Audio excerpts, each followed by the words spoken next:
Kalau bila pergi camping dengan family, especially ada budak-budak, memang masalah kalau malam ni bila terlalu gelap sangat. Diorang ni dalam mudah rasa takut, nak tidur pun susah. Lampu biasa selalunya terang sangat sampai silau. Both way memang tak selesa untuk budak-budak. Ni aku nak share Wabit Bottle Cap Light. Ada mod RGB yang bagi cahaya lembut macam night light. Lampu ni juga dia 3-in-1 tau. Kalau buka macam ni boleh jadi lampu suluh. Kalau pasang dia punya kepala ni boleh jadi lampu kemah. Ada beberapa mod yang korang boleh adjust dekat button atas ni. Nak tukar-tukar mod tu korang tekan dan hold je.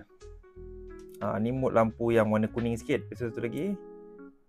Ni mod lampu RGB lah. Ala-ala gaming jugalah. Yang ni dia lembut sikit.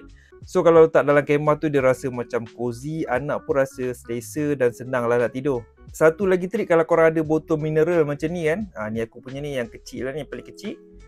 Korang buka penutup dia ni.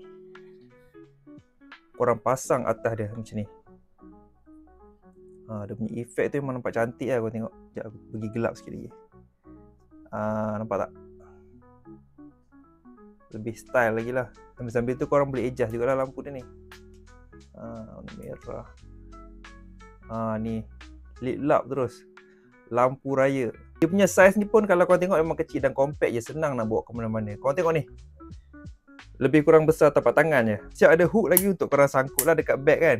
Kalau korang selalu camping dengan family, memang wajib kena ada satu lampu daripada Wabit ni. Macam biasa, link dah ada. Pergi beli sekarang.